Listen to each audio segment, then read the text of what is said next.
الله وبركاته.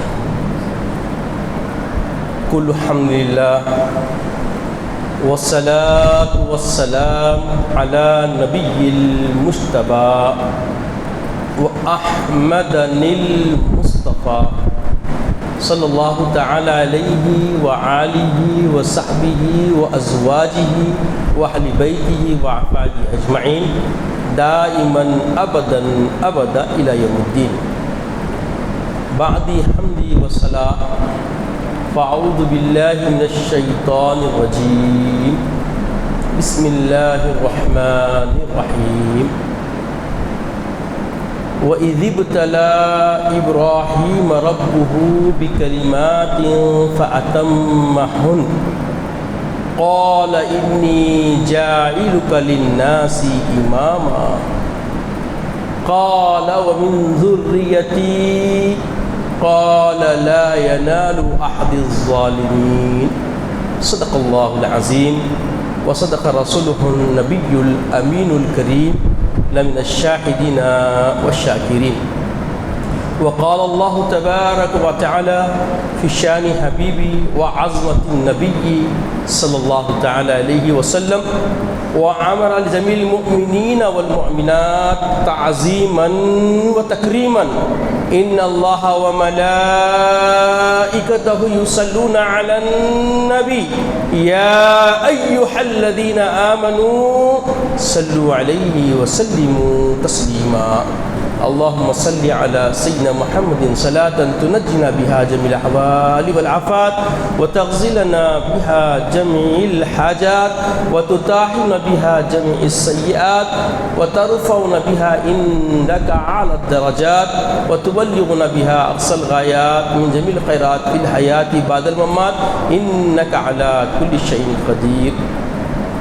تمام تعریف اللہ جل مجدہ وحدہ لا شریک کے لیے سزاوار ہے، جو کل جہانوں کا مالک و ملجا ہے، جس کا کوئی ہمسر نہیں، جو قدیم ہے، ابد الآباد سے ہے اور ہمیشہ ہمیشہ رہنے والا ہے، کوئی اس کے مثل و مانند نہیں. جو چاہتا ہے کر گزرتا ہے، اس کے اختیار کو کوئی روک نہیں سکتا. وہ قدیم ہے، ابد الآباد سے ہے اور ہمیشہ ہمیشہ رہنے والا ہے. میں گواہی دیتا ہوں کہ نہیں ہے کوئی معبود برحق لائق عبادت سوائے اللہ جل مجدہ کے، اور میں یہ بھی گواہی دیتا ہوں کہ محمد عربی صلی اللہ تعالی علیہ وآلہ وسلم اللہ کے بندے اور خاص رسول ہیں. صلاۃ والسلام نازل ہو ہمارے آقا نامدار حضور تاجدار محمد عربی صلی اللہ علیہ وسلم پر، آپ کی آل پر، آپ کے اصحاب پر. سب سے پہلے مسجد ہادہ کی انتظامیہ اور اس کے معاونین اور محبین اور قائدین کو میں مبارکباد دیتا ہوں اس بات کی کہ جو مشغلہ، جو مصروفیت، جو انتظام مصلیان اہل محلہ کے لیے انہوں نے کر رکھا ہے، ہر مسجد میں ایسا ہونا چاہیے، ہر مسجد میں ایسا ہونا چاہیے. اس کی سخت ضرورت ہے. اس سے ہوگا یوں کہ ہر محلے میں مقامی لوگوں کی حمایت و تائید سے ان کو نصرت نصیب ہوگی. آج ہم جو کچھ دیکھ رہے ہیں، یہ جو بھی حالات ہیں، جو بھی ہم پر حالات بن رہے ہیں، اس سب کے بنیادی ذمہ دار از ہم خود ہیں، از ہم خود ہیں. چونکہ خانقاہیں ٹوٹ چکی، خانقاہوں کا نظام رد و بدل ہو گیا، تبدیل ہو گیا، درسگاہیں مختلف حالات کی نظر ہو گئی. یہ ساری صورتیں اگر ہم چاہتے ہیں دوبارہ ہمیں ملے، مسجدوں کا تحفظ کیجیے. اب دیکھیے نماز مغرب ہم ادا کریں، کتنے مصلی. اب میں راستے سے آیا، کچھ بھی نہیں ہے، تمہاری کمان سے یہاں تک. آج بازار بھی ہے، جو جتنے رونق وہ زینت بنے ہوئے ہیں، اگر وہ بھی آ جاتے تو مسجد بھر جاتی۔ تو یہ جو حالات ہے، خال پسند ہے سب کو، حال بدلنے تیار نہیں ہے۔ تو یہ جو آپ جتنے بھی جمع ہیں، ان کا جذبہ خال کا نہیں نظر آ رہا، حال کا نظر آ رہا، تبھی تو آپ یہاں ہیں۔ نماز پڑھ لیے، چل دیتے، فرض ادا ہو گیا، یہ مستحب ہے، مگر یاد رکھیے یہی اس وقت زندگی سنوارنے کے لیے فریضے میں آ گیا۔ زندگی کیسے بنتی؟ عمل سے بنتی۔ جیسے علامہ اقبال نے فرمایا، عمل سے بنتی ہے جنت بھی جہنم بھی، عمل سے بنتی ہے جنت بھی جہنم بھی، خاکی اپنی فطرت میں نوری ہے نہ ناری۔ نہ فرشتے ہیں کہ گناہ نہیں ہوئیں گا، نہ ناری مخلوق ہے، نہیں شیطانیت بھی نہیں ہے بھائی اندر، کچھ اس کا بھی اثر ہے، کچھ اس کا بھی اثر ہے، اس کے درمیان چلنا میں خیر ہے۔ فرشتے نہیں ہے، فرشتوں سے اعلیٰ تر بن سکتے ہیں، اور ہمارے اندر ناریت غضبیت پائی جاتی ہے، اگر اس کو بھی ہم زیر کر لیں تو پھر ہمارا معاملہ تقرب خدا کا کیا کہنا ہے۔ تو یہ سارا انحصار، سارا دار و مدار ہماری جہد، کوشش، کاوش، ریاضت اور ہمارے اپنے آپ کو سینچنے سنوارنے پر منحصر۔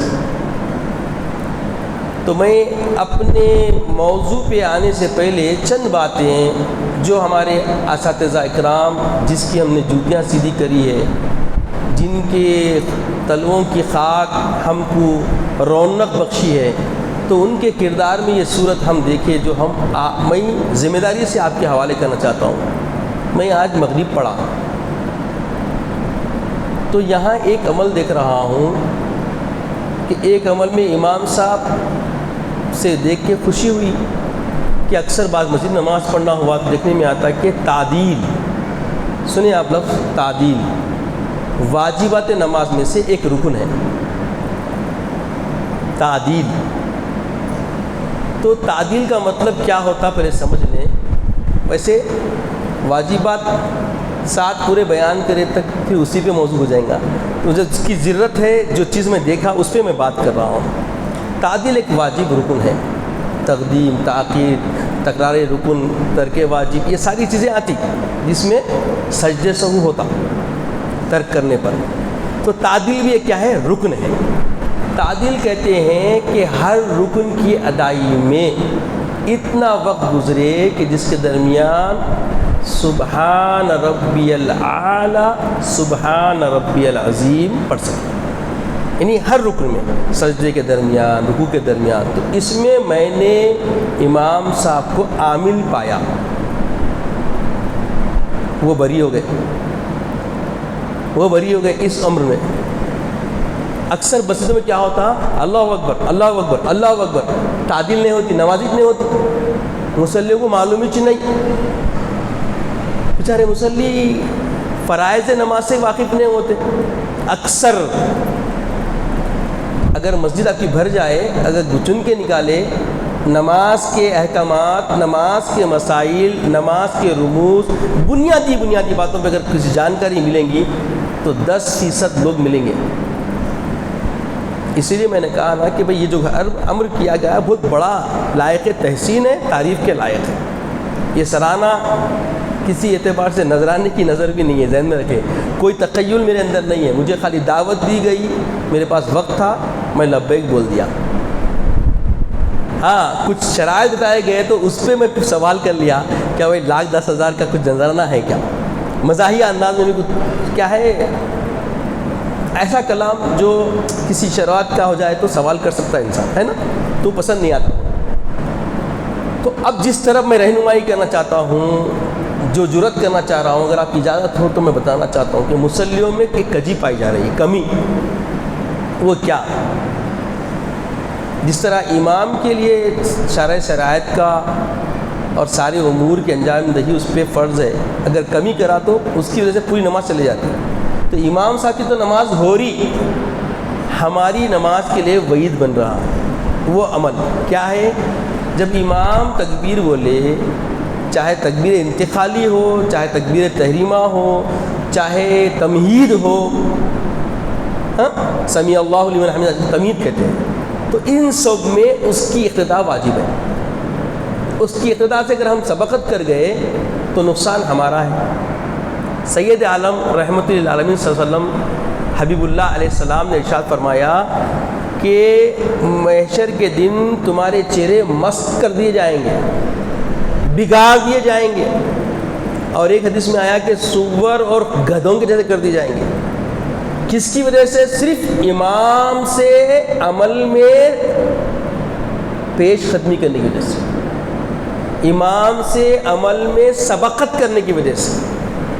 تو علماء راسخین، علماء مجتہدین نے ہماری رہنمائی فرمائی کہ کیسے ہم پیش قدمی سے بچ سکتے، تو بولے امام کے تکبیر کے اکبر کی راہ پر ہمارے اکبر کا الف شروع ہونا، اللہ اکبر کا ہمارا الف شروع ہونا۔ امام کے تکبیر اللہ اکبر، تکبیر انتقالی بھی وہی ہے، تکبیر اولا بھی وہی ہے۔ تو جیسے امام اللہ اکبر بولا، راہ نکلا، تو ہمارا وہاں پہ اللہ کا الف شروع ہونا، اللہ اکبر۔ جیسے امام سمیع اللہ لمن حمیدہ، حمیدہ کی ہا ادا کیا، تو ہمارا ربنا لک الحمد کا راہ شروع ہونا۔ یہ طریقہ بتایا گیا۔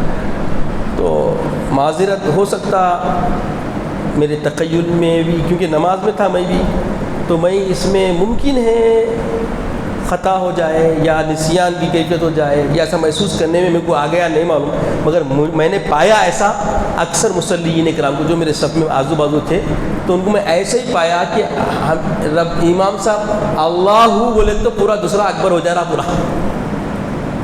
اور امام صاحب ربنا لک سمیع اللہ لمن بھی نہیں بول رہے، لمن تک بھی نہیں گئے، لیمن پی لے کے شروع ہو جا رہے ربنا لک الحمد ہو جا رہا۔ تو یہ بات بہت بنیادی ہے، یہ بات اگر آپ ذہن میں رکھ لیں تو میرا آنا اللہ کی بارگاہ میں مقبول ہو جائے گا، کیونکہ یہ بہت بڑی بنیادی میری ذمہ داری سمجھا، میری گردن پہ نہ رہ جائے۔ اگر میں انجان ہو کے خاموشی سے اپنا بیان کر کے چلے آتا تو وہ مزاج میرے کو نہیں ملا، وہ مزاج میرے کو نہیں ملا۔ یہ مزاج جو ہے نا ملتا تو شاید میں آپ لوگوں کو چاپلوسی کر کے چلے آتا، تو میرے کو جو ملا میں آپ کے حد تک پہنچا دیا۔ تو آئیے اس موقع کی نزاکت کے حساب سے جو ہمیں تعلیم ملتی ہے، جس طرح ہمیں رغبت کرنے کی ضرورت ہے، تو ایک بات تو سمجھ میں آ گئی کہ عمل سے اثر ہوتا ہے۔ اب دیکھیے حضرت ڈاکٹر صاحب پیشے سے ڈاکٹر صاحب ہیں، مگر ماشاءاللہ بڑی پیاری حدیث ہم نے نعت پڑھی، اور نعت کے اندر اشعار بھی بڑے عمدہ چن چن کے لائے۔ اتفاق سے خوشخبری سنا دوں آپ کو، جو عطر آپ کو لگایا گیا ہے، جتنے لوگ لگائے ہیں، یہ بھی ایک نعمت ہے۔ مشتق سندی طور پہ شاذلی علیہ رحمہ سے ہوتے ہوئے، اس سے پہلے ان کس سے لیے اس کی سند تو میکن نہیں ہے، مگر اہل سلسلے شاذلیہ سے مجھے عطر کا کچھ خطرے ملے، جس میں حضور سید علیہ وسلم کے پسینے مبارک کی آمیزش ہے، وہ عطر آپ کو لگایا گیا۔ تو مجھے خوشی ہوئی دیکھ کے نعت اتفاق سے ایسی پڑھی گئی کہ ماشاءاللہ اب بوئے مدینہ موقع ملا خدمت کرنے کا وہاں سے، تو یقیناً جو خدمت کر کے یا وہاں پہنچ کے آ گیا اس کی زندگی بدل جاتی ہے، خوشبو آتی زندگی میں، خوشیاں رہتی۔ اشعار بڑے عمدہ تھے، با اثر نہ ہونے کی علت کیا ہے وہ بھی غور کرنے کی ضرورت ہے۔ وہ علتیں ہوتی ہیں، اب یہ وجاہت بھی ہے تو اتباع میں ہے، حالانکہ میں اس کے بغیر رہتا ہوں عام طور پہ۔ اس کی وجہ کیا ہے؟ اس کا کچھ تقاضا ہے، پورا نہیں ہوتا۔ کبھی چلو بھائی چائے پئیں گے، بتا یہ بیٹھانا پڑتا چائے خانے میں، چائے خانے میں لبادے پہ جا نہیں سکتے، کیونکہ اس کا استحصال ہوا تھا، ہوتا نہیں ہوتا، وہ جگہ نہیں ہے نا۔ وہ بانی جامعہ کا ادا رہی، ان کا مزاج رہا کہ جب بھی منصب پہ بیٹھتے فیصلہ کرنے تو پوری وجاہت سے بیٹھتے، تو اسی اتباع میں میں نے اس کا انتظام کیا ہے۔ اس پہ کوئی آپ پہ کچھ وہ نہیں ہے، بلکہ تقاضا ہے یہ نہ ہو۔ تو عرض کرنا یہ ہے، آج کا موضوع کیا ہے؟ سیرت اسوہ سیدنا ابراہیم علیہ نبینا علیہ السلام اور سیدنا اسماعیل علیہ السلام۔ یہ زندگیاں دو ایسی ہے جس کا سوال ہر وقت نماز میں کرتے آپ، معلوم ہی نہیں ہے کئی ایسے تقاضے، استفتاء، سوال رب العزت کی بارگاہ میں ہر نماز میں ہم اللہ سے مانگتے ہیں۔ کیا مانگتے ہیں بھائی؟ کیا مانگتے ہیں؟ اہدنا الصراط المستقیم صراط الذین انعمت علیہم، اے رب کریم ہمیں سیدھا راستہ چلا، ان لوگوں کا راستہ چلا جن پہ تو نے انعام فرمایا۔ یہ سوال کرتے نہیں کرتے؟ کرتے نا؟ دیکھیے آپ لوگ محظوظ ہوتے رہیں گے، میں کلام کروں گا چونکہ میں صرف آپ کی خدمت کے لیے آیا ہوں۔ اگر رسماً اگر معاملہ ہو رہا ہے تو اس پہ تقاضا کچھ بھی نہیں ہے، میرا آنا بیکار، آپ کا سننا بیکار۔ آپ لوگوں سے میں یہ آئی کانٹیکٹ بڑا اہم ہے، جتنے ربط میں دیکھ رہا ہوں کہ کون کون سن رہے ہیں، کون صرف وقت کو بیٹھ گئے ہیں۔ ٹیکے چھوڑے تو اور مزے کی بات ہے، چونکہ ہوتا کیا ٹیکے سے سستی آتی ہے، وضو بھی ٹوٹنے کا امکان ٹیکے سے ہوتا، تو ٹیکے چھوڑ کے سکون سے بیٹھ جائیں تو زیادہ بہتر ہے۔ تو اب بنیادی بات کیا ہے، اہم بات کیا ہے؟ اے اللہ ہم کو سیدھا راستہ چلا، ان کا راستہ چلا جن پہ تو نے انعام فرمایا۔ کس پہ انعام فرمایا؟ پھر قرآن کو بیان کرا، انعم اللہ علی النبیین، پہلا ورڈ دیکھیے والصدیقین والشہداء والصالحین، تو اللہ کس پہ انعام فرمایا؟ انبیاء پر۔ حضرت سیدنا ابراہیم کون؟ بولیے، نبی، ماشاءاللہ، جواب چاہیے، آپ حاضر رہتے سے۔ اسماعیل علیہ السلام کون؟ نبی ہے نا؟ تو یہ نبی پہ کیا ہوا؟ انعام ہوا۔ اب انعام انبیاء پہ ہے، انعم اللہ علی النبیین والصدیقین والشہداء والصالحین، یہ چاروں کا ذکر اللہ فرمایا۔ یہ چاروں پہ کئی کو انعام ہے، غور کرنے کی ضرورت ہے نہیں ہے؟ دیکھیے آپ انعامات کتوں میں فرمایا؟ چاروں پہ، اور چار لوگوں کے منصب کیا کیا ہے؟ وہ من النبیین والصدیقین والشہداء والصالحین۔ صالحین کا لفظ جو آیا ہے یہ نبیوں کے تحت ہے نہیں ہے۔ دیکھیے آپ پہلا منصب جس پہ انعام اللہ کا ہو رہا وہ کون ہے؟ انبیاء۔ اس کے بعد صدیقین جو نبیوں کو مانے، بغیر جانکاری کے مانے، بغیر تحقیق کے مانے، بغیر ان کے بارے میں جو باتیں ہو رہی ہے اس کو سب چھوڑ دے کے بس نبی نے کہا تو مان لیے، وہ صدیق ہو گئے۔ شہداء جو نبی کی محبت میں، اللہ کی بالکل اللہ تبارک و تعالی رب العزت کی محبت میں، نبی کی محبت میں اپنی جانوں کو قربان کر دیے، اپنے مال کو، آل کو قربان کر دیے، وہ کیا ہے؟ شہداء۔ صالحین جو ان سب کی اداؤں کو سراہتے ہوئے اپنی زندگیوں کو سیچ لی۔ یہ تینوں تذکرے جو اوپر ہوئے، ان کی زندگیوں سے اپنے آپ کو سدھار پیدا کیا، اپنے اندر اصلاح کی، اپنے آپ کو سینچا، سنوارا، تیار کیا، وہ کون ہوئے؟ بولیے، صالحین۔ آج مرخت نقش بندی چمن جو جاتے ہیں ابو الحسنات محدث لکھن علیہ رحمہ کی، کیوں جاتے ہیں؟ وہ صالحین تھے، وہ صالحین میں سے ایک تھے۔ کیسے صالح تھے معلوم آپ کو؟ اللہ اللہ، ان کی ایک ایک صفت جو ان کے محبین نے دیکھا، ہم تو ان کو نہیں دیکھے، ہمارے والدین دیکھے، تو ہم تک جو ان کی زندگی کا قرینہ، طریقہ، طرز جو انہوں نے گزارا ہے، ملتا کیا؟ یہ تینوں جس کا ذکر اللہ نے کیا انعام یافتہ، ان کی محبت میں، ان کی الفت میں، ان کی معیت میں، ان کی اتباع میں گزر گئی۔ اسی لیے ان کو اللہ نے صالحین میں پیدا کیا، صالحین بنا دیا، اور وہ صالح دنیا سے گئے، اور آج ہمارے لیے اتباع کا قرینہ ان کی زندگی ہمارے قرار پائی۔ آج ان کا نام بھی لے لیں تو ہم کو اندر خود بخود تعظیم آتی ہے، تقیل میں ان کا بالکل احترام آتا ہے۔ اس کی بنیادی علت کیا ہے؟ وہ صالحین میں سے ہے۔ وہ کس میں سے ہے بولیے؟ صالح۔ اب بہلول پیا رحمۃ اللہ علیہ نور اللہ مرقدہ، نام لیتے کہ خود بخود ایک محبت کے ٹھاٹے آئے تھے سینے میں، حالانکہ دیکھے بہلول پیا کو کب خود گزر گئی کی، کب پردہ کر لیا کی، مگر آج بھی ان کی محبت ہمارے اندر ہے۔ وجہ کیا ہے؟ صالحین میں سے۔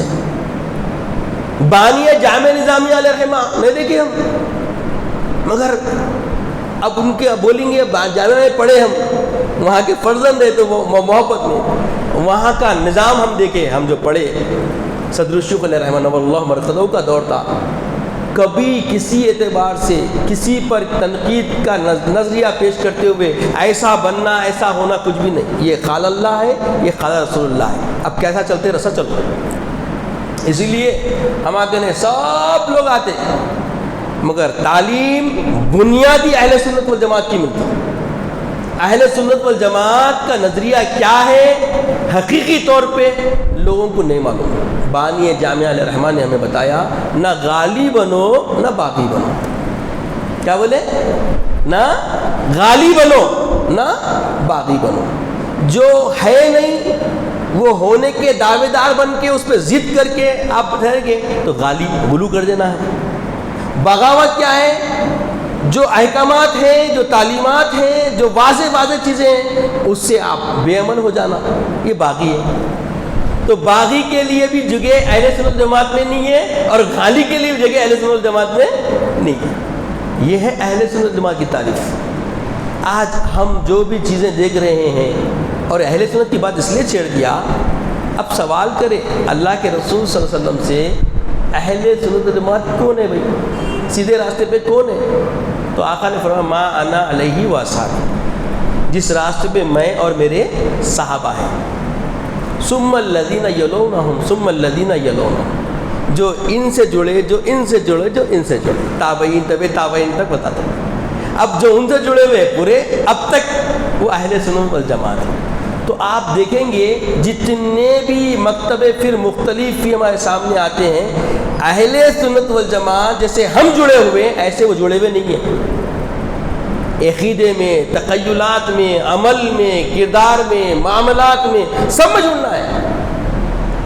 کوتاہی ہو سکتی ہے. انسان کی تعریف یہ ہے الانسان بین المرکب بین الخطئی والنسیان. انسان بھول چک اور کیا ہے خطا سے آمیزی چیز, یہ ہو سکتا ہے انسان سے, مگر پھر توبہ کرنا بھی یہ بنیادی بات ہے. مان لینا ہو بھائی ہم سے خطا ہے. ایسے بہت سارے لوگوں کو آپ دیکھیں گے کہ جنہوں نے خطاؤں کو مانا بھی نہیں, اپنی کتابوں سے نکالا بھی نہیں. ان کے بزرگاں خطا کر کے چھوڑ دیے, لکھ دیے, قلم چلا دیے, اور قلم چل گیا دوسروں کو بولے نہیں اس میں ایسی علت ہوں گی ویسی. ارے علتا نہ کرے بھائی, سیدھی بات, اسٹریٹ فارورڈ بات ہونا, اسٹریٹ فارورڈ بات ہونا. سید عالم صلی اللہ علیہ وسلم کی ذات مقدسہ کے بارے میں رمق برابر بھی اگر کسی نے کوئی ایسے تخیلات پیش کر دیا جس کے اندر سید عالم صلی اللہ علیہ وسلم کی رفعت و عظمت میں حرف کا شبہ بھی آتا ہو, وہ راہ راست پہ نہیں رہ سکتا. بات سمجھے آپ, بڑی ذمہ داری سے ایک ورڈ کو چن کے بتا رہا ہوں. رمق برابر بھی اگر سید عالم صلی اللہ علیہ وسلم کی حیات طیبہ کے اندر کوئی ایسے شبہات کی بات کر دے جس سے آپ کے شان میں کسر شان کا ایک خالی شیبہ بھی آ جائے, وہ نور ہدایت پہ قائم نہیں رہ سکتا, ہو ہی نہیں سکتا. ویسے تو یہ تعلیمات ہم کو یہ بزرگوں سے ملی, صالحین سے یہ پیدا ہوتا. تو آج ہم جن کے تذکرے کے لیے بیٹھے ہیں وہ ان سب کے رہنما ہیں, ان سب کے رہبر. ان کی حیات کو اللہ نے ایسے منتخب فرمایا, جب وہ اللہ کی رب العزت بارگاہ میں مقبول بھی ہوئے تو ان کی مقبولیت کو بھی نمایاں کیا. ان کی زندگی کے ایک ایک لمحے کو محفوظ فرما دیا. نہ صرف محفوظ فرمایا بلکہ قیامت تک آنے والی امت کے لیے رشد و ہدایت کا ضامن بنا دیا. آج ہم جمع کیوں ہوئے؟ ان کی محبت میں, ان کی الفت میں, اور ان کے تذکرے سے ہوتا کیا. بانی جامعہ علیہ الرحمہ عقیدے کی فکر دیتے ہیں, عندہ ذکر الانبیاء کفارۃ الذنوب. جب نبیوں کے تذکرے کرنے بیٹھتے ہیں تو یہ گناہوں کی تلافی ہو جاتی ہے, اللہ سے گناہوں کی بخشش کا پروانہ حاصل. تو جتنے اب یہاں بیٹھے ہوئے ہیں, جو سن رہے ہیں, جو سنیں گے, ان سب کی بخشش کا ذمہ اللہ نے لے رکھا ہے. چونکہ جب سنیں گے تو کچھ تو اثر ہوگا ان کی زندگی کے قرینے کا. اب آپ لوگ بڑے بڑے شعلہ بیان علماء کرام سے بس سیرت افروز کتابات سن چکے ہیں ماشاءاللہ. کب سے چل رہا تذکرہ نہیں معلوم کون سی قصے کی ہے نشست جو ہے, دوسری نشست ہے. خیر آپ کے تذکرے سے سمجھا کچھ کافی نشست ہو گئی ہے. تو بہرکیف دوسری نشست ہے, اور بھی علماء شاید آئیں گے. کل بھی عرفہ کا دن شروع ہو گیا ہے نا, عرفہ کی شب شروع ہو گئی ہے. صبح سے تسبیح پڑھنا ہے, اللہ اکبر اللہ اکبر لا الہ الا اللہ اللہ اکبر اللہ اکبر وللہ الحمد. یہ تسبیح ہر نماز کے بعد واجب ہے, ایک بار پڑھنا واجب ہے. اگر امام بھول بھی جائے تو مصلی نہیں بھولنا ہے. تو بڑا اچھا عمل نہیں ہوا. کل صبح آنے سے پہلے معلوم ہوا ہے ایام تشریق شروع ہو رہے, 9 کی فجر سے 13 کی عصر تک, 13 ذی الحجہ کی عصر تک. 9 ذی الحجہ اب شروع ہو گئی, 8 ختم ہو گئی, 9 میں ہم آ گئے. تو فجر کی نماز سے شروع کرنا ہے, کہیں عشاء میں شروع ہو جائیں گے مصحف بول کے بول کے. غفلت بھائی غفلت ہوتی نا. شوق سے پڑھے تو اجر تو ملیں گا, مگر یہ شروع کرنے کا طریقہ جو سنت طریقہ کیا ہے بولیے آپ, کل کی فجر سے یہ پڑھنا واجب ہے. یہ پڑھنا کیا ہے, سنت طریقہ ہے. یہ امر کیا ہے, واجب ہے, کیونکہ رسول اللہ بتائے نا, اس لیے سنت ہے. نماز بھی فرض پڑھتے مگر پہلے وہ سنت بنتی بعد میں فرض بنتی. معلوم آپ کو یہ بات. اللہ تعالیٰ بہت ایسے انداز سے ہمیں دین دیا ہے کہ یہ دین جتنا آپ توجہ سے اس کو سمجھنا چاہیں گے اتنے مزے آتے ہیں, اتنی لذت و چاشنی ادا ہوتی ہے, اور اتنی ہی آپ محسوس ہوتے گئے ایسا ایک قسم کا آپ کو تسکین, راحت, سکون جو آپ دولتوں سے حاصل نہیں کر سکتے, شہرتوں سے حاصل نہیں کر سکتے. عرفانیت کے ذریعے معلومات جتنے بڑھائیں گے, علم جتنا بڑھائیں گے اور عمل کرتے جائیں گے, نفع ہوتے جائیں گے. اس لیے علم کے ساتھ عمل کرنے کا اجر بڑھتا. انجانے میں کتنا بھی عمل کر لو وہ عمل اتنا نفع بخش نہیں ہوتا, مگر جانکاری کے بعد تھوڑا بھی عمل کرے اجر کی ایسی زیادتی ہوتی کہ اس کا احساس, اس کا تعین بندہ نہیں کر سکتا, بندہ نہیں کر سکتا.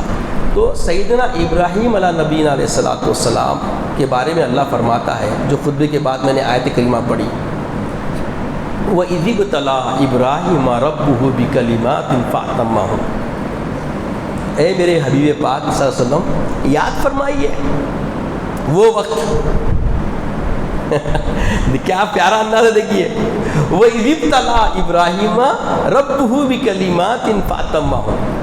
اے میرے حبیب پاک صلی اللہ علیہ وسلم آپ یاد فرمائیے, یاد کیجئے وہ وقت جب اللہ جل مجدہ نے حضرت سیدنا ابراہیم علیہ نبی علیہ الصلوۃ والسلام سے آزمائش کے لیے چند کلمات فرمائے.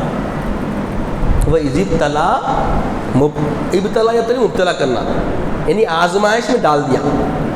وَإِذِ ابْتَلَىٰ ابراہیم, ابراہیم علیہ السلام, ربہ تمہارے رب نے, تمہارے رب نے آزمائش میں ڈال دیا. ایسا معنی بھی کر سکتے آپ, مبتلا کر دیا, آزمائش میں ڈال دیا. کس سے, چند کلمات سے. فَأَتَمَّهُنَّ, تو انہوں نے اس کو پورا فرمایا. جو آزمائش میں رب میں ڈالا, جو آزمائش میں رب نے ڈالا, اس آزمائش پہ سیدنا ابراہیم علیہ نبینا علیہ الصلوۃ والسلام ایسے کھڑے اترے کہ خود خدائے اللہ جل مجدہ جو آزمائش میں ڈالنے والا ہے وہ خود تصدیق کر رہا ہے کہ وہ فاطمہ, انہوں نے ایسا پورا کیا, آئے ہائے وہ خوش ہو گیا.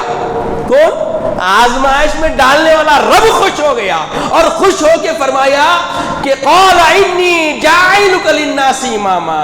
اے ابراہیم تم جو آزمائش میں کامیاب ہوئے, کامران ہوئے, اور تم پورے طریقے سے مستعد رہے, استقامت میں رہے, اور میری رضا کو پا لیے, حاصل کر لیے, تو اس امتحان میں کامیاب ہونے کی وجہ سے میں انعام کرتا ہوں, انی جاعل, میں تم کو بناتا ہوں کیا, امامہ, ایسا امام جو ساری انسانیت کے لیے رہنما و پیشوا ہو. انی جاعلک للناس اماما. ہائے ہائے ہائے, قربان جائے سیدنا ابراہیم علیہ نبی علیہ السلام کی کیا ادائیں تھیں ہوں گی اللہ کی بارگاہ میں, جس سے خالق خود، مالک خود، آزمانے والا خود گویا ہو رہا ہے، ارشاد فرما رہا ہے کہ چند کلمات میں آزمائے، اور ان کلمات میں ابراہیم علیہ نبی علیہ الصلوۃ والسلام نے ایسا پورا کر دکھایا، ایسے استقامت سے اس کو ادا کیا، ایسا سراہنا کے ساتھ ثابت قدم رہے کہ اللہ ان سے خوش ہو گیا، اور خوش ہو کے فرمایا کہ تم اس مقام پہ آ گئے، اس منزل پہ آ گئے کہ تمہیں انعام دیا جائے، سرفراز کیا جائے۔ اور اللہ فرمایا قال انی جاعلک للناس اماما، ابراہیم میں خوش ہوا تمہارے کامیابی سے، کامرانی سے، اور تم ثابت قدم رہے کہ مجھے رضا کے مقام پہ پا لیے، میں تم سے راضی ہو گیا، اب تمہیں میں انعام دینا چاہتا ہوں، اور اس انعام کے بدلے میں تم کو کیا انعام ملے گا؟ وہ انعام یہ ہوگا کہ تم کو قیامت تک آنے والی ساری انسانیت کا پیشوا اور رہنما بناتا ہوں۔ تو آقا سیدنا ابراہیم علیہ نبی علیہ الصلوۃ والسلام گویا ہوئے پروردگار قال، یہ انعام بڑا عظیم ہے، اتنا بڑا انعام تو دے رہا ہے، وہ من ذریتی، ہائے ہائے قربان جادا ابراہیم پر، ہم کو سبق سکھا رہے ہیں، طرز بندگی سکھا رہے ہیں، رب العزت بارگاہ میں کیسے منوانا، اگر اللہ کے انعام کی ہم قابل ہو جائیں، کردار سے، کوشش سے، محنت سے، کسب سے، ریاضت سے، علم کے سیکھ کے عمل کرنے سے ایک منزل آ جاتی، وہ منزل پہ جب آ گئے، مقبول ہو گئے رب کی بارگاہ میں، رب کے انعام کے احساسات ادراکات ہونے لگے، تو سیدنا ابراہیم بولے قال من ذریتی، اے پروردگار یہ انعام صرف مجھ تک نہ رکھنا، میری اولاد پر بھی دینا، میری ذریت پہ بھی دینا، میری ذریت کو بھی اس کا حقدار بنانا۔ آئے ہائے ہائے ہائے، تو گویا سلیقہ مل رہا ہے، بندگی کا طریقہ مل رہا ہے، نہج مل رہا ہے، ایک ترتیب حیات زندگانی بنانے کا ایک صحیح نہج ہم کو مل رہا ہے، کہ جب ہم انعام کے قابل ہوتے ہیں، سرفرازیاں ہوتی ہے، کیا کرتے ہیں؟ یہ ابراہیم کی سنت ہے، ایسے موقع پہ اپنی اولاد کے لیے بھی انعام کو طلب کرنا، ملنے والی سرفرازیاں اللہ کی بارگاہ سے جو انعامات حاصل ہوتے ہیں وہ اپنی اولاد کے لیے بھی رب سے مانگنا، یہ حضرت سیدنا ابراہیم کی ادا ہے، سنت ہے، سنت ابراہیمی ہے۔ اب کچھ چل رہا واٹس ایپ پہ، یہ تاریخ سے یہ تاریخ تک یہ دعا کرو، کہاں سے نکالا بھائی تو؟ آج کل عقیدوں سے بھی کھیلا جا رہا، اصل کانسیپٹ، اصل نہج یہ ہے، خود کو بناؤ ایسا، خود پہلے مقبول ہو جاؤ، جب مقبول ہو گئے، یقین آ جائے، ادراک آ جائے، احساس میں آ جائے، اور اس کی لذت و چاشنی کا سرور دماغ اور دل پہ چھا جائے، تب بولو وہ من ذریتی، تب مانگو۔ خال تو حال بہت بڑا ہے، ایسے ویسے کیسے ہو گئے، کیسے ایسے ویسے ہو گئے۔ ہمارے استاد محترم سید طاہر عزیز صاحب قبلہ نور اللہ مرقدہ اکثر یہ شعر تقریر میں بولے بغیر نہیں دیتے تھے، ہر نشست میں ہر بولتے تھے، تو ہم سمجھتے نہیں تھے، تالی دیتے تھے نا، سمجھ میں آتا تھا، اب سمجھ میں آ رہا، بڑی بڑی باتیں چائے کے گپے مارتے ہوئے مفتیوں کو بولتے تھے لوگ، اتنا آسان بولنا ہوگا نہیں، اور پھر عمل خود کا کچھ نہیں رہتا، گننے کے لیے امام صاحب تعلق سے تلوے تک گن دیتے پورا، مگر جو گننے والا اس کی حقیقت دیکھو آپ، اللہ محفظ، ویسے لوگوں کو موقع ملتا بولنے کا، ویسے لوگ ہی بولتے جو سیدنا ابراہیم کی سیرت سمجھ لیا، اور اپنی سیرت کو، اپنی صورت کو سیدنا ابراہیم جیسا بنانا چاہتا، اس میں جرأت ہوتی جی، کس کو بول رہا ہوں، کیسا بول رہا ہوں، کیا بول رہا ہوں، اس کے آداب کیا ہے، اس کے اخلاق کیا ہے، ان تقاضوں میں مکمل ہوئے بغیر نہ زبان کھلتی، نہ گویت داری، زبان نہیں چلتی، جنبش ہی نہیں ہوتی زبان۔ آج نکالے زبان طاقت کو، سنتے تھے یہ کہاوت، وہ دیکھنے میں بھی آ رہا ہے، ہر راہ، ہر ڈگر، ہر گلی، ہر چورستہ اصلاح کے لیے نہیں ہے، مسجد سے بہتر مقام ہے۔ یقین مانے، دل سے مجھے خوشی ہوئی کہ اس موقع پہ جو آپ لوگ نظم بنائے، اللہ قبول فرمائے اس کو۔ تو سیدنا ابراہیم علیہ السلام فوری بولے وَمِن ذُرِّيَّتِي، اے پروردگار جو تو امامت دے رہا ہے یہ صرف مجھ تک نہ رکھ، بلکہ میری صلب سے آنے والی نسلوں کو بھی نواز دے۔ پھر پروردگار فرمایا ٹھیک ہے سن لو، بائن کس کو رہیں گی وہ بتایا اللہ تعالیٰ۔ دعا قبول ہو گئی، مگر اللہ کے کلمات سے یہ معلوم ہو گیا کہ سیدنا ابراہیم کی دعا مقبول ہو گئی، اور رد بھی ہوئی کس کے بارے میں؟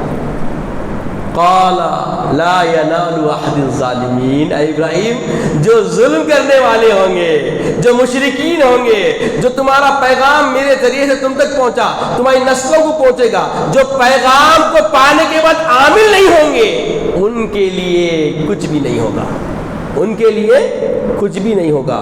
سب کے لیے ملے گا، ہر ایک کو یہ انعام ملے گا، مگر وہ لوگوں کو نہیں ملے گا جو لوگ کیا کریں، اپنی جانوں پہ ظلم کیے۔ کس اعتبار سے؟ عقیدے کے اعتبار سے۔ دیکھیے عقیدے کی بات ہو رہی ہے، یعنی اللہ کا انکار کرتی ہے، اللہ کی ذات میں کسی کو شریک ٹھہرا دیے، اللہ جل مجدہ کے احکامات کی مخالفت شروع کر دی ہے، احکامات سننے کے بعد میں اپنے آپ کو اندر سے تیار کر لے کے میں تو عاشق نبی ہوں بول دیے، مگر عشق کی کوئی علامت نہیں، عشق کا کوئی آثار نہیں۔ عشق کیسے معلوم ہوتا؟ عشق ہے بلکہ کیسے معلوم ہوتا؟ بولیے بھائی، عشق کی علامتیں کیا ہیں؟ عشق اور مشک کبھی چھپتے نہیں، یہ کہاوت ہے، سنیں نا، عشق اور مشک کبھی چھپتے نہیں۔ اب یہاں خوشبو آ رہی مسجد میں پوری، یہ مشک کی علامت ہے، چھپ رہی، غچو بھی لگا لیے تو معلوم ہوا تھا کہ یہ معطر ہے نا، تو عشق بھی نہیں چھپتا۔ چلیے میں اگر کچھ بولوں تو مجلس میں موجود کوئی بھی اپنی ذات پہ لے لیں گا، میں اس سے بھی بچنا چاہوں گا، کیونکہ میرا کام پیغام دینا ہے، کسی کی ہجو یا کسی کی کردار کشی کرنا کہیں قطعی رتی برابر بھی میرے بیان میں گنجائش نہیں ہے۔ تو اللہ کے نبی صلی اللہ علیہ وسلم جلوہ فرما جب رہتے تھے مدینہ منورہ میں، مسجد نبوی میں، تو دور دور سے لوگ قاصدین آتے تھے وفد کی شکل میں ملنے کے لیے۔ تو جب ایک وقت آیا، وقت ہو گیا، اب مجھے تو پتہ چلتا نہیں وقت کا، سوا ٹائم ہو رہا تھا، تو سمٹ لوں گے بات کو، تو ایک دو لمحے لے لے دو۔ ہاں، تو وقت آیا، آنے کے بعد صحابہ کو پکڑ کے پوچھ رہا کہ محمد رسول اللہ کون ہے، محمد رسول اللہ کون ہے، محمد رسول اللہ کون ہے۔ یہ پوچھنا کیوں پڑا؟ محدثین اکرام، صحابہ اکرام بیان کرتے ہیں پوچھنا اس لیے پڑا کہ ہر صحابی نے اپنے چہرے کو رسول اللہ کے چہرے کی طرح بنا لیا تھا، لباس کو رسول اللہ کے لباس سے اپنے آپ کو جوڑ لیا تھا، امام شریف کو اپنے سر پہ سجا لیا تھا۔ کوئی صحابی ایسا نہ تھا جس کا حلیہ رسول اللہ سے ہو بہو تشبیہ نہ پاتا ہو، اسی لیے لوگوں کو پہچاننے کے لیے دقت ہوتی تھی، وہ پوچھتے تھے کہ نبی مکرم کون ہے۔ یہ اکرام تھا صحابہ کا۔ آج ہم خار ہو رہے ہیں تاریخ قرآن ہو کر، قرآن ہونا، قرآن کے اندر کا پیغام نہیں ہونا کیسا ہے میرے بھائی؟ بولیے یہ ایسا ممکن ہے کیا؟ ہم آقا دو جہاں کے عشق کی باتیں کرتے ہیں، روحی فدا کا، امی فدا کا، ابی فدا کا۔ ارے ابی امی روحی فدا صحابہ نے بھی کیا، اس طرز پہ کر تو قبول ہوگا، خال سے کوئی حال نہیں ہوگا۔ معمولی اپنے آپ کو تیار کرنے کے لیے بول رہا گورنمنٹ نوکری ہے، میں ایسا بنا تو نوکری چل جاتی، تو ہے ایسی نوکری پہ، میرا پیشہ ایسا ہے فلاں ہے، میں ایسا نہیں رہ سکتا۔ کیوں نہیں رہ سکتا بھائی؟ کیا صحابہ نے یہ پیشے نہیں اپنائے تھے؟ تابعین طبع تابعین نے نہیں اپنائے تھے؟ سلطان ایوبی نے نہیں اپنائے تھے؟ کیا خالد بن ولید نے نہیں اپنایا تھا؟ کیا منصب تھے ان کے؟ تاریخ حیات کی لکھی گئی، قیامت تک کے لیے ان کی زندگی کے تذکرے ہو رہے ہیں، اور وہ ہمارے لیے رہنما اور رہبر بن گئے، رہنما اور رہبر بن گئے۔ اس کی علت کیا ہے؟ اس کی بنیاد کیا ہے؟ اتباع نبی صلی اللہ علیہ وسلم۔ اگر آپ چاہتے ہیں کہ آپ بھی ابراہیم سا انعام اللہ کی بارگاہ سے حاصل کریں تو راہ آسان کر دی گئی ہے۔ پہلے خود کو تیار کرو. جب خود سنور جاؤ گے تمہاری اولاد پہ اثر ہوگا. جب اولاد اثر قبول کرے گی تو وہ بھی تمہارے ساتھ اللہ کی بارگاہ میں مقبول ہوگی, اور جب مقبول ہوں گے تو قبول ہوں گے تو اللہ سے پیغام آئے گا. جیسے صحابہ کو اللہ نے خود فرمایا رضی اللہ عنہ و رضوا عنہ, اللہ ان سے راضی و اللہ سے راضی. کب ہوئے؟ صحابہ نے کیا کیا؟ صحابہ نے اتباع میں رمق برابر بھی کوئی گنجائش چھوٹنے نہ دی. ادائے رسول سراہنے میں کبھی غفلت نہیں برتے. اتباع حبیب اللہ علیہ الصلوۃ والسلام میں لمحے کے لیے بھی انہوں نے آنکھ بند نہیں کی. اس لیے آج سارے کا سارا اسوہ نبی صلی اللہ علیہ وسلم جوں کا تو ہم تک پہنچ گیا. اللہ تعالیٰ سے دعا ہے کہ یا الہ العالمین ہمیں نیک توفیق عطا فرما, نیک ہدایت عطا فرما, راہ نجات ہمارے لیے آسان فرما, عزت کی اسلام کی زندگی عطا فرما, خاتمہ بالخیر فرما, وقت نزا کلمہ طیبہ عطا فرما, اپنے حبیب پاک صلی اللہ علیہ وسلم کا دیدار عطا فرما. سبحان اللہ و بحمدہ, سبحان اللہ العظیم والحمد للہ رب العالمین.